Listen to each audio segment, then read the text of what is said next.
늘 성전에서 하나님을 찬송하니라. 아멘. 여러분도 많이 들어보셨을 지명이죠. 이 엠마오라고 하는 것을 여러분들 아실 것입니다. 엠마오로 가는 두 제자. 예전에는 이렇게 그 신방을 가면 그 엠마오로 가는 두 제자 그림을 이렇게 걸어 놓으신 가정을 볼 수 있었는데, 요즘에는 그 유행이 지났는지 모르겠습니다만 잘 안 붙여 놓으시는 것 같아요. 엠마오로 가는 두 제자의 그 그림들 여러분들도 기억하실 겁니다.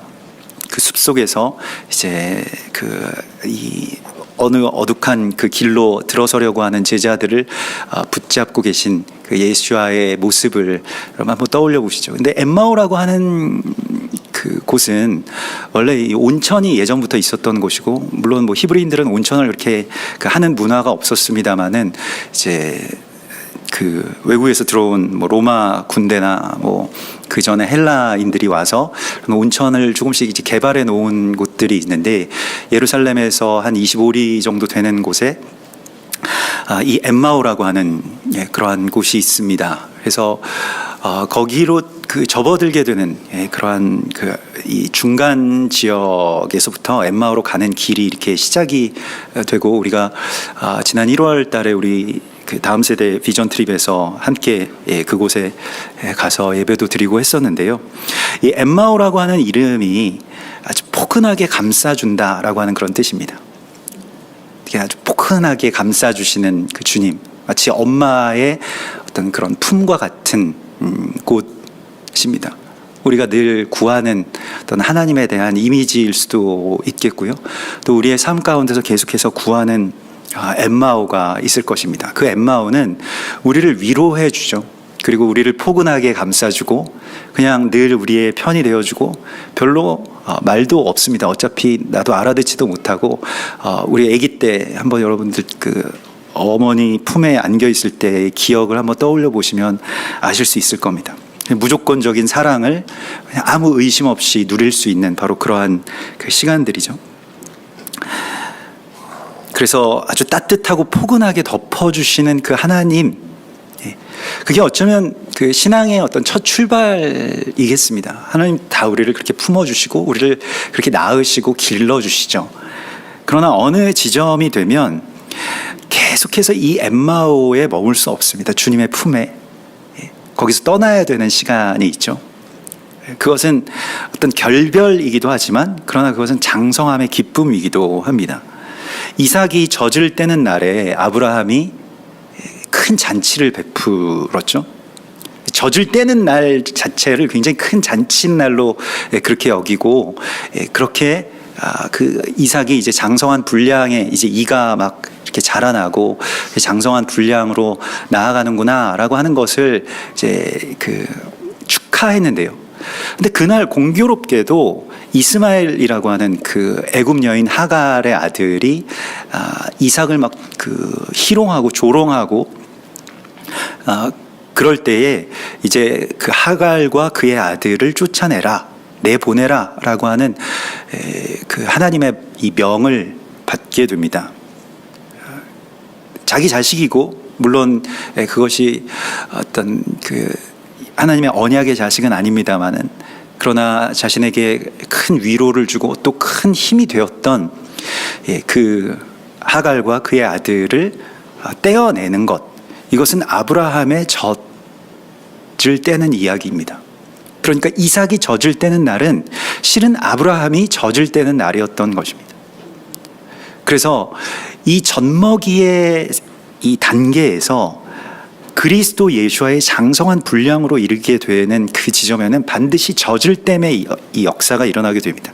야곱도 마찬가지죠. 야곱도 가진 고생을 다하고 고향 땅에 돌아왔는데, 돌아와서 어떻게 우여곡절 끝에 이제 하나님과 씨름도 하고, 형 에서가 막 죽이려고 달려오는 것을 그렇게 모면하고, 그래서 터를 잡고 세겜이라고 하는 곳에서 가족들이랑 이제 행복하게 살아보려고 했는데, 또 거기서 아주 큰 문제를 자녀들이 일으켜서 이제 도망자 신세가 되죠.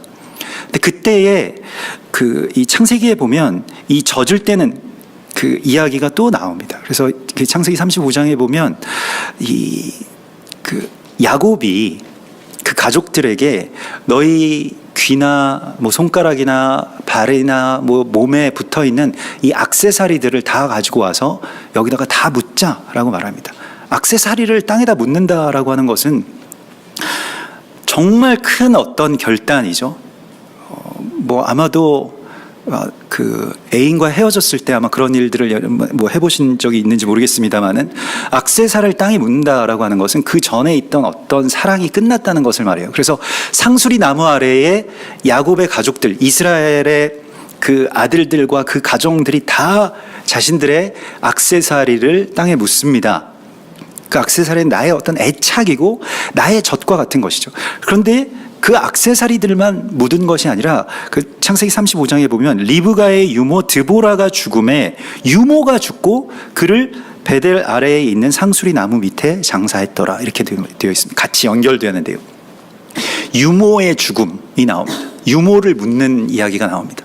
그 유모라고 하는 것은 엠마와 같은 어떤 전무덤과 같은 곳입니다. 그래서 내가 정말 하나님을 그냥 하나님 품에 안기고 그 포근한 품에서 그냥 하나님의 은혜를 쪽쪽 빨아먹고 싶지만 그러나 하나님께서는 어느 지점이 되면 우리에게 이 젖을 떼는 일을 감당시키십니다.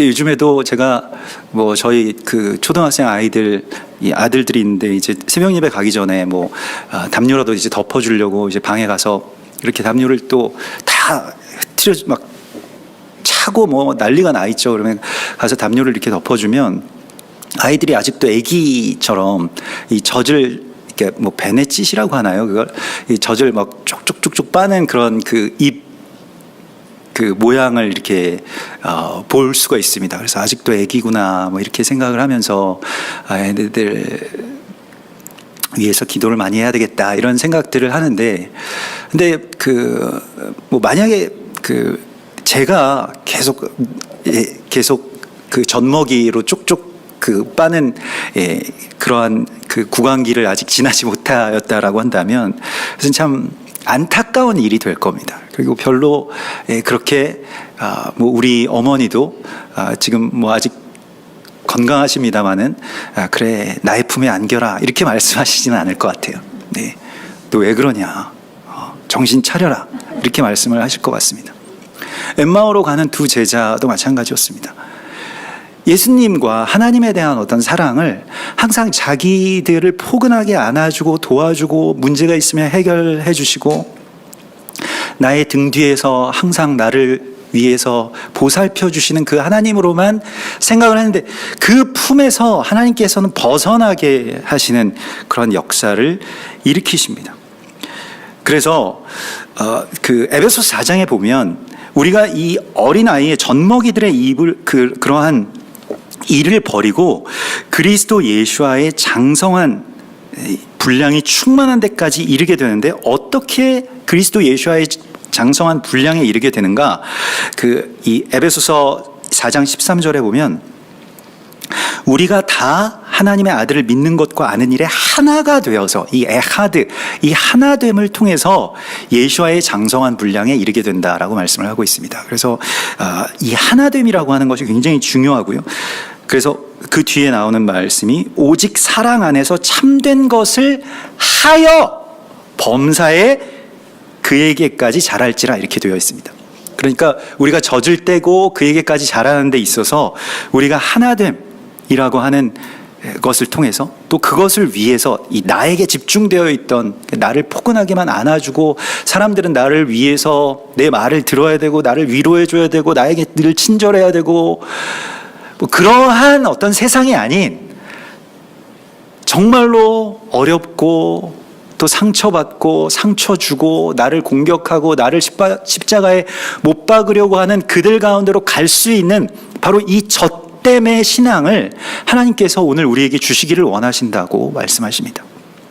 여러분, 이 시간이 또 이 교회가 우리의 젖을 떼는 곳이 되기를 소망합니다. 네. 우리가 이 다음 단계로 그리스도 예수와의 이 장성한 분량으로 이르게 되는, 그래서 나는 이제껏 젖먹이었단 말인가, 뭐 이것이 좀 자존심 상하는 그러한 그 말일 수도 있겠습니다만은, 우리에게 다 어떤 나름대로의 젖이 있죠. 아브라함에게 하갈과 이스마엘이라고 하는 어떤 그 하나님 없는 어떤 그런 언약, 하나님 없는 노후 보장, 뭐 이런 것들이 있었던 것처럼요. 엠마오로 가는 길에서 예수님을 만났던 그 두 제자는 예수와를 알아보지 못합니다. 눈이 가리워져서요.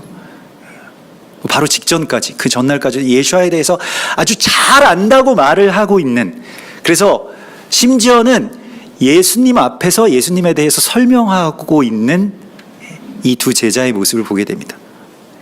굉장히 많은 말들을 할 수 있고, 굉장히 많은 지식이 있고, 또 경험도 있고, 사역의 어떤 여러분들도 뭐 산전수전을 겪으신 분들도 많으실 겁니다만은, 그럼에도 불구하고 우리의 눈이 가리워져서 내 눈앞에 있는 그분을, 우리 주님을 볼 수 없는 상태였던 바로 그 제자들과 나의 모습을 다시 되돌아보라고 말씀을 하시고 있습니다. 우리의 문제는 우리가 볼 수 없게 되었다는 것을 볼 수 없는 것에 있습니다. 그걸 모른다는 것이죠. 그래서 지금도 주님께서 우리 앞에 나타나실 때에, 여러분 엠마오로 가는 길에 나타나셨던 주님은 지금도 계속해서 임마누엘로 우리 앞에, 우리 안에 나타나십니다. 그 나타나시는 주님을 우리가 보지 못할 뿐이죠. 눈이 가리워져서. 그래서 주님의 부재에 대해서 허망하게, 주님은 언제 오시는지, 주님 왜 안 계시는지, 왜 이런 고통스러운 세상에 나 홀로 내버려 두셨는지를 원망할 뿐이죠. 그러나 우리의 눈이 열리게 되면 주님을 볼 수가 있습니다. 그래서 우리가 늘 주님 앞에 정말로 소망해야 됩니다. 지극히 작은 자의 모습으로, 혹은 뭐 나의 어떤 가족들의 모습으로, 뭐 아이들의 모습으로, 남편의 모습으로, 내 주변의 동역자들의 모습으로 내 앞에 늘 나타나시는, 임마누엘 하시는 그 예수와를 볼 수 있게 해달라고. 눈이 열리면 볼 수가 있잖아요. 그래서 뭐 불교에서 먼저 한 말인지는 모르겠습니다만은, 정말로 예수님을 닮은 사람들 눈에는 예수님 볼 수가 있게 되는 것이거든요. 우리 눈에 그것이 보여야 되거든요. 여러분들 옆에 계신 분들을 한번 눈을 보십시오. 지금 이제 뭐 마스크를 써서 눈에 더 집중할 수가 있게 되죠. 눈을 한번 극히 한번 보십시오. 그 안에 예수님 계시거든요. 예수님이 살아 계시거든요. 느껴지십니까? 눈을 잘 못 보시겠거든.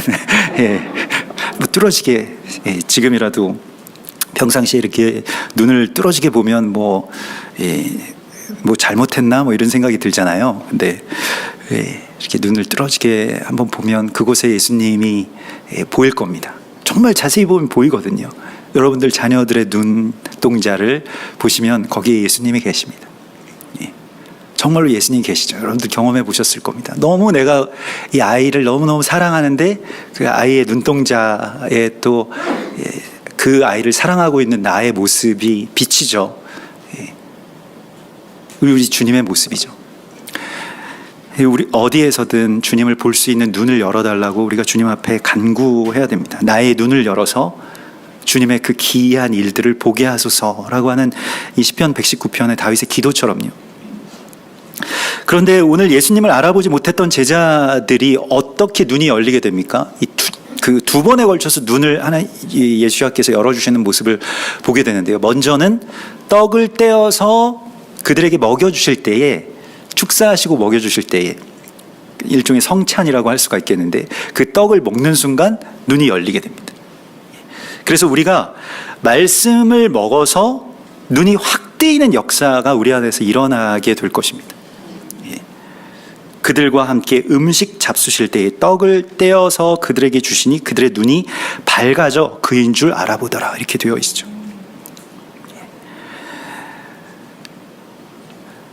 우리가 사실 반대로 생각해서 이제 우리의 어떤 판단이 흐려지고 점점 우리의 어떤 영적인 눈이 그 엘리 제사장처럼 잘 보이지 않게 되고, 그렇게 되는 이유는 말씀의 부재 때문입니다. 말씀이 없게 되면, 말씀을 먹지 못하게 되면 눈부터 안 보이기 시작합니다.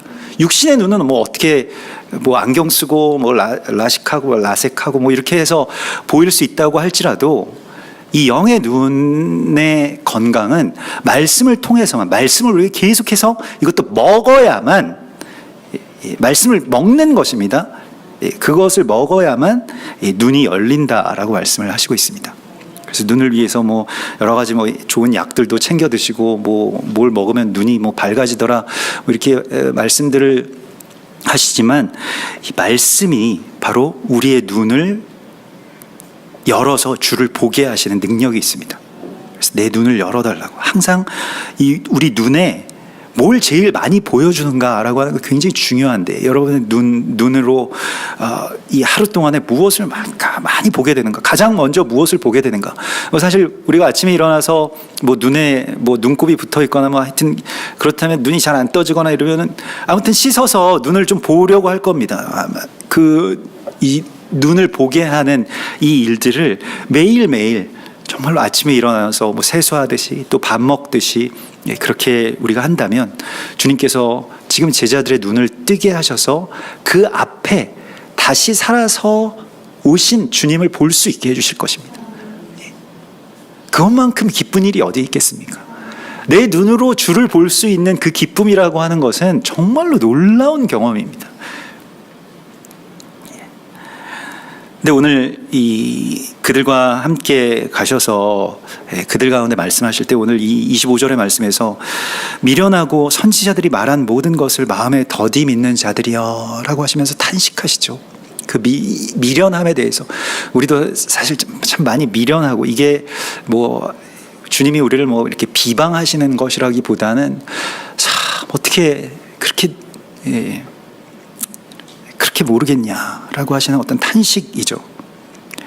그리스도가 이런 고난을 받고 자기의 영광에 들어가야 할 것이 아니냐라고 말씀을 하십니다. 사실 우리가 젖먹이의 단계에서는, 다시 엠마오로 돌아가려고 하는 이 신앙에서는 이 고난이라고 하는 것을 넘어설 수가 없습니다. 고난의 산을 올라가지도 못할 뿐더러 넘어서는 것은 정말로 어려운 일이죠. 단단한 젖, 이 고난의 단단한 젖을 소화하지 못하게 되면 주님을 만날 수가 없습니다. 주님 발견할 수가 없게 되죠.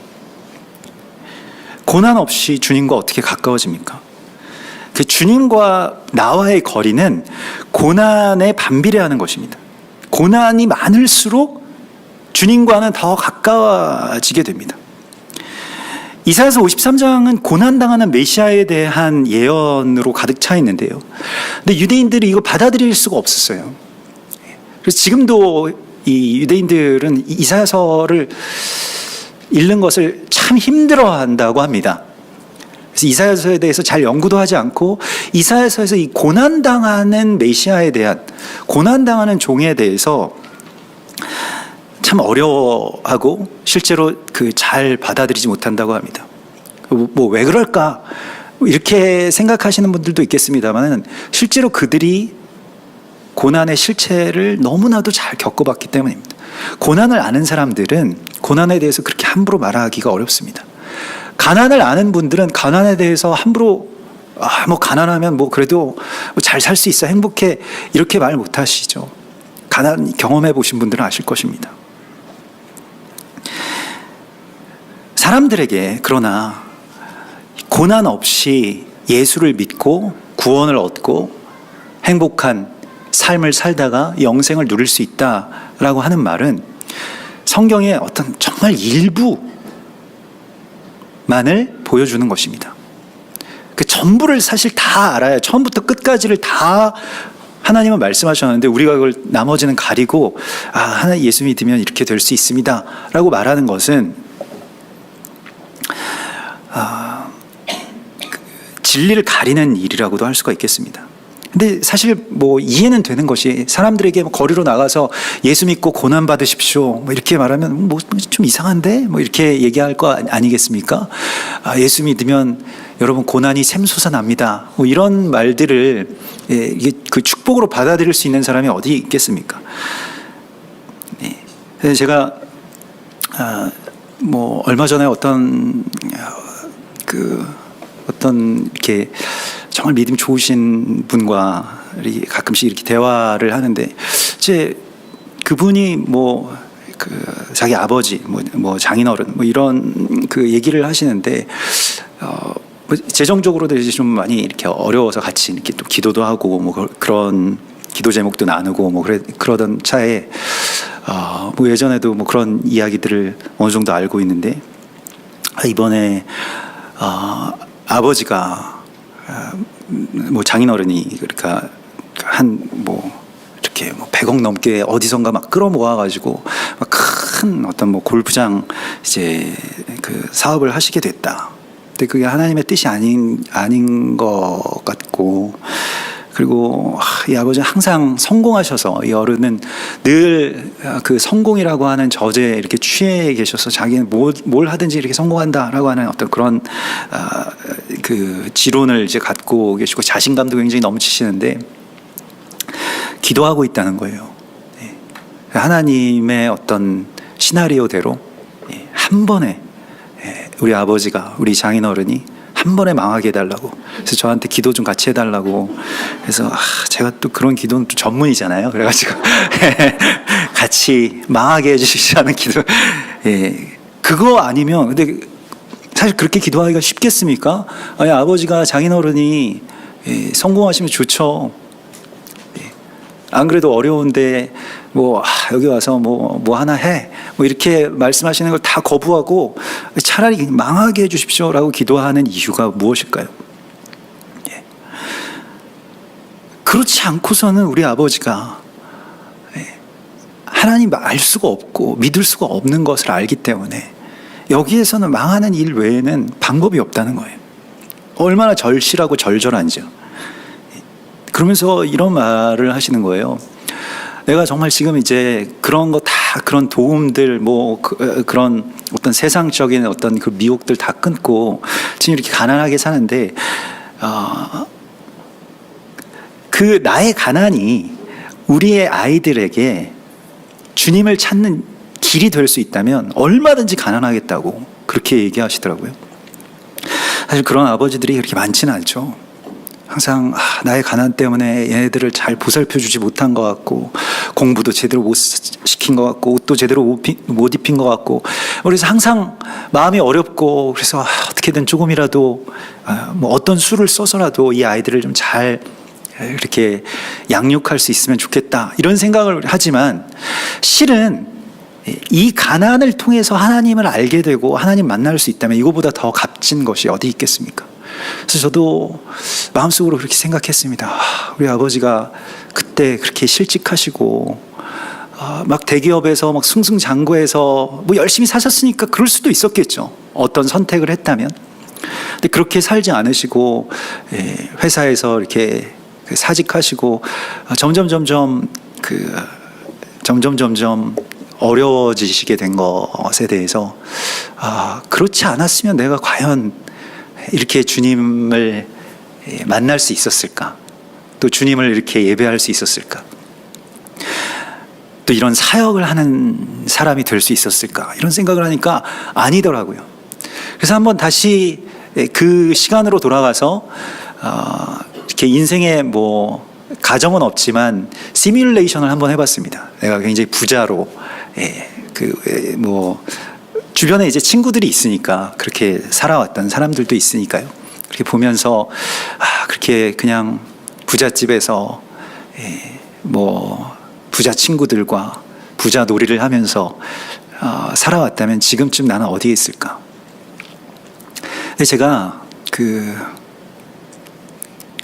이 명절에 이제 추석에 한번 이렇게 예전에 제 고등학교 이 모교를 한번 찾아서 이렇게 주변을 이렇게 돌아다닌 적이 있습니다. 근데 그 주변에 아직도 이제 사는 그러한 친구들 선후배들이 있는데, 아무튼 거기에서 명절인데 하여튼 약국집 아들이 있었어요. 제 친구인데 굉장히 좀 부자였습니다. 매일 무도회장 다니고 이런 아주 강남 날라리였는데, 걔를 만나게 된 거예요. 근데 정말 약국 안에 있는데, 저는 약국 밖에서 이제 걸어가면서 옛날 생각을 이렇게 하고 있는데, 약국 안에서 그 어머니 이제 약사분이신데 어머니와 참 이야기를 하는데 제가 이 행색이 너무 안 좋은 거예요. 막 얼굴도 너무 안 좋고 늙었고 막 그래서 가서 반갑다고 얘기를 하지 못할 정도로 굉장히 심각한 분위기의 어떤 친구를 보게 됐습니다. 그래서 제가 건너 전해 들은 이야기는 이제 뭐 이래저래 뭐 사업도 하다가 실패하고 또 그런 와중에 뭐 이혼하고 뭐 좀 힘들게 살아간다더라 뭐 이런 소식을 들었는데 실제로 기회를 약국 안에서 어머니와 뭐 심각하게 뭐 좀 다투고 있는 것 같은 모습을 보면서 내가 이 주님을 간절하게 만나지 못하고 또 그 가난함 가운데서 풍요로운 하나님의 은혜를 누리지 못했다라고 한다면 어쩌면 나도 저런 한 장면 안에 들어가 있지 않을까라고 하는 그런 생각도 하게 되었습니다. 뭐 나는 달랐으리라고 생각이 되질 않더라고요. 얼마나 감사한지 다시 한번 생각을 하게 됐습니다. 그래도 뭐 주변에 계신 분들이 저는 굉장히 아주 넉넉하고 뭐 부모님이 뭐 굉장히 막 부유하셔가지고 그렇게 그냥 아무 어려움 없이 그렇게 뭐 사역도 하고 뭐 교회도 지어주시고 뭐 그랬다더라 이런 루머도 있습니다만은 사실은 월세 인생으로 지금까지 살고 있는데 한 번도 이렇게 제대로 뭐 어떤 기도와 믿음의 빛 외에는 이렇게 부모님에게도 이렇게 지질 않고 있습니다만은 감사한 일이죠. 부모님도 뭐 도와주실 돈도 없고 그래서 부모님과 이 아들의 관계가 언제 유산을 주실까? 돌아가실 기미도 보이지 않는데 뭐 이런 식의 어떤 관계가 아니라 정말 아무런 그런 이해관계 없이 그냥 믿음의 어떤 동역자로서의 그 관계로 부모님도 그렇게 연로하시고 저도 장성해 간다는 것이 얼마나 복된 일인지 다시 한번 생각을 하게 됐습니다. 여러분 그래서 고난당한다라고 하는 것에 대해서 우리가 아직도 예수를 믿지만 예수에 대해서 많이 말할 수 있지만 예수와의 십자가를 지지 않게 되면 아직 젖먹이라고 하는 거예요. 십자가라고 하는 것은 나의 행복을 위한 액세서리가 아닙니다. 내가 그것을 지는 것이죠. 나의 어깨에 그것을 메어야 되는 것이죠.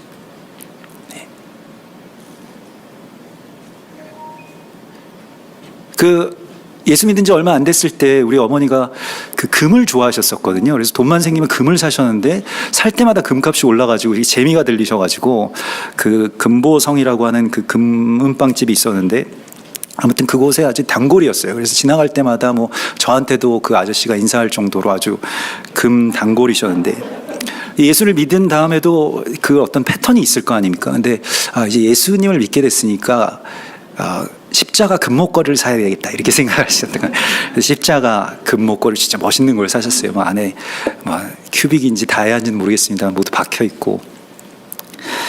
근데 그 십자가를 바라보면서 십자가라고 하는 것이 이렇게 그냥 예쁘기만 한 것일까 이런 생각을 어릴 때도 이렇게 했었는데 훗날에 이제 어머니가 뭐 그런 것들을 다 파시고 또 정말로 병든 자들 또 믿지 않는 분들을 위해서 헌신하실 때 정말로 그 십자가가 이 어머니의 이 목에 어머니의 몸에 보석같이 그렇게 빛나게 되었구나라고 하는 것을 느끼게 되었습니다마는 우리의 삶 가운데서 십자가라고 하는 것, 고난이라고 하는 것을 우리가 누릴 수 있다면요, 또 그것을 우리가 구할 수 있다면요, 또 그 안에서도 하나님께서 가까이 함의 복을 우리가 누릴 수 있게 되는 아주 큰 역사가 여러분들 삶 가운데서 일어나기를 축원합니다.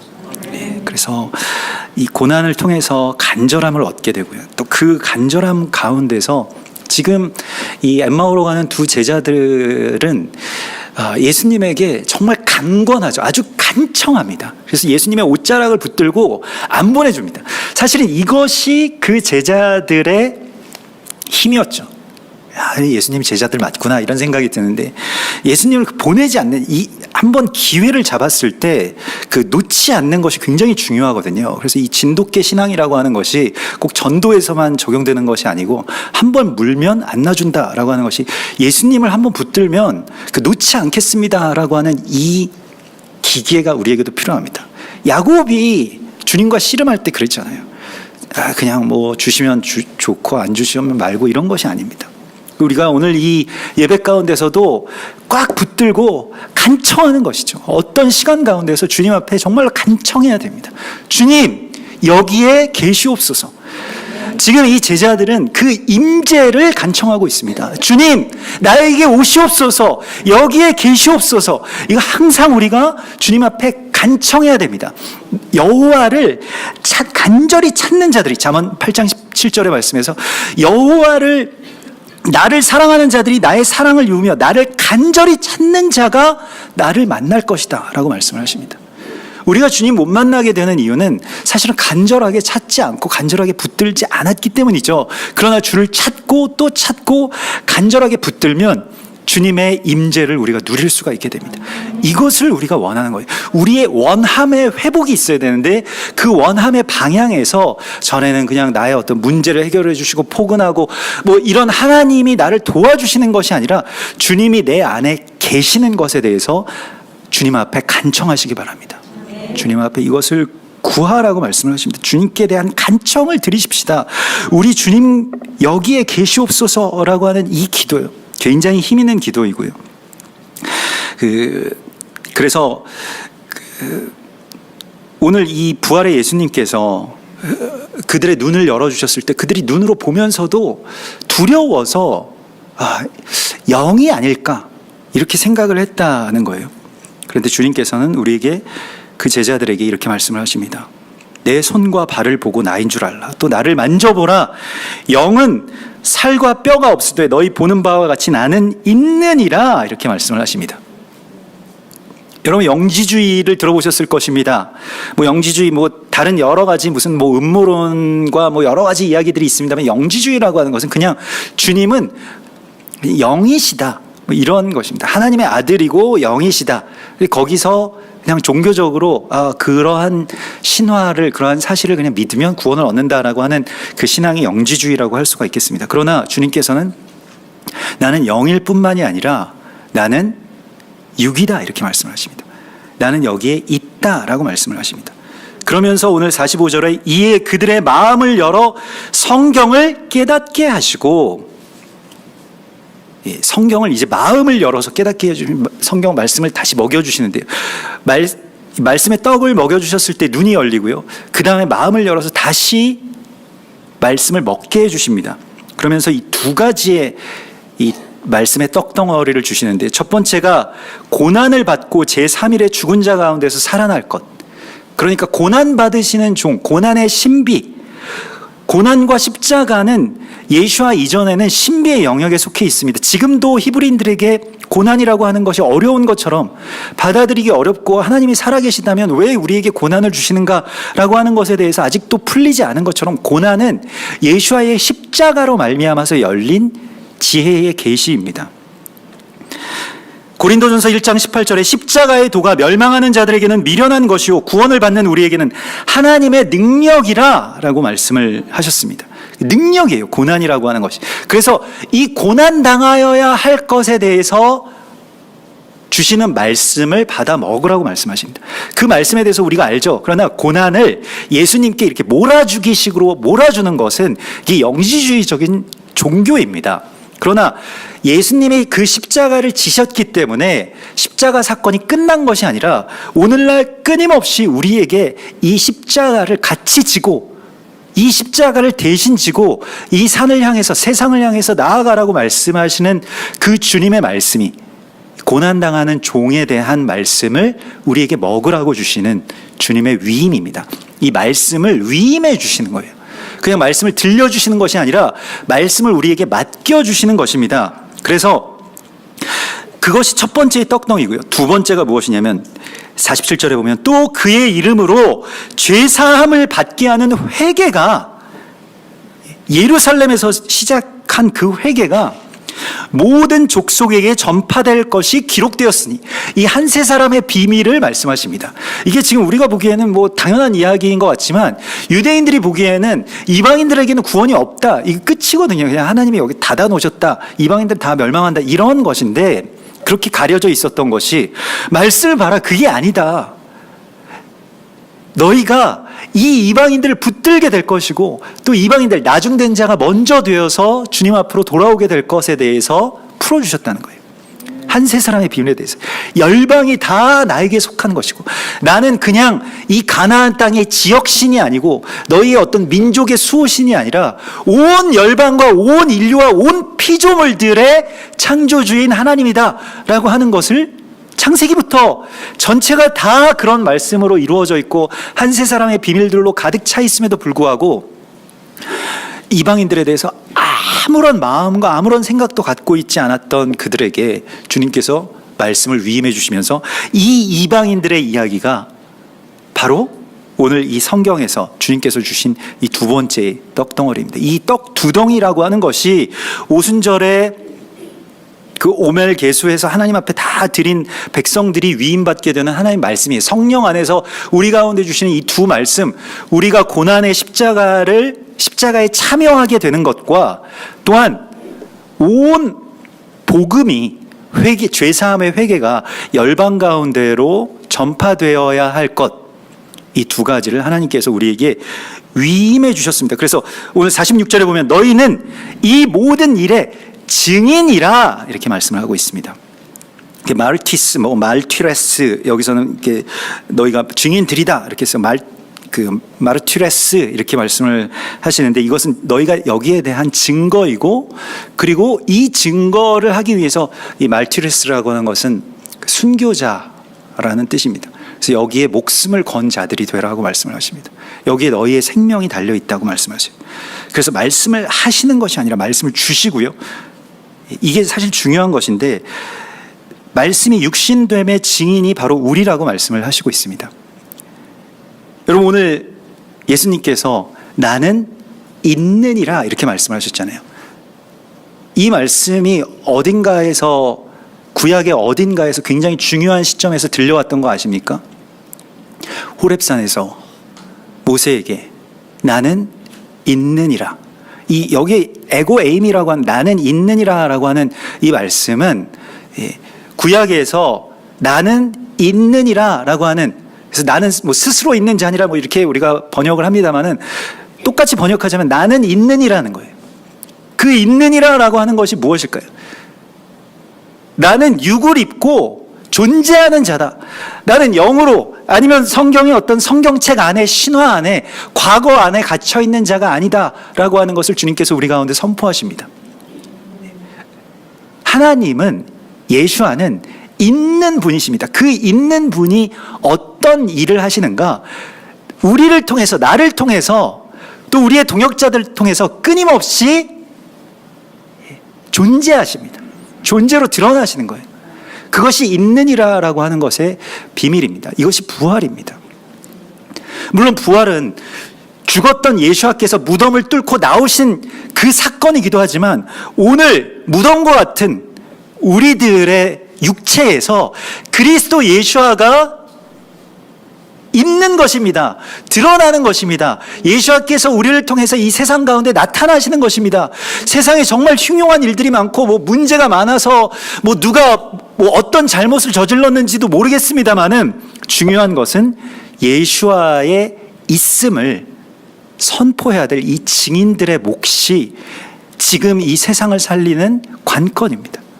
여러분, 주님께서 우리 안에 오셔서, 여러분들 안에 오셔서 말씀하십니다. 나는 내 안에 너와 함께 있느니라. 주님의 그 있으심을, 그 주님의 존재를 온전하게 드러내고 성취하는 그리스도 예수와의 장성한 여러분들 되시기를 주님의 이름으로 축원합니다. 우리 같이 기도하겠습니다.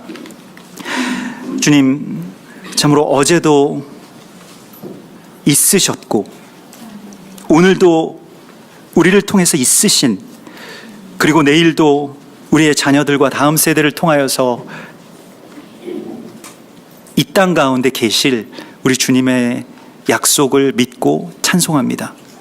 우리의 모든 삶 속에 그리스도 예수와의 있음을 나타내게 하여 주시고, 우리가 나그네들을 대접하고 또 고아와 과부를 먹이며 하나님 나라의 그 귀한 양식을 나누어 줄 자들로서 하나님 우리를 부르시고 우리를 맡겨주셨사오니 이제 주님의 이름만이 이 땅 가운데서 높임을 받으시고 하나님의 거룩하신 뜻, 거룩하신 이름을 우리가 온전하게 찬양하는 주의 백성들 다 되게 하여 주시옵소서. 주님, 이전에 젖먹이들의 단계에서 포근한 주님의 품에 안겨있던 그 단계, 그것도 감사함의 시간이었고 그것도 우리에게 감격의 간증이지만은 우리가 이제 그리스도 예수와의 장성한 분량으로 성장해 가게 하여 주시고, 전에 있었던 우리의 젖을 떼고 고난의 언덕을 향해서 힘차게 오르셨던 예수와를 따라 우리도 나아가게 하시고 복음을 짊어지고 땅끝까지 이르러 주의 복음의 증인이 되며 다시 온 유다와 사마리아와 예루살렘을 향해서 나아가는 주의 증인들 되게 하여 주시옵소서. 거룩하신 예수와 메시아의 이름으로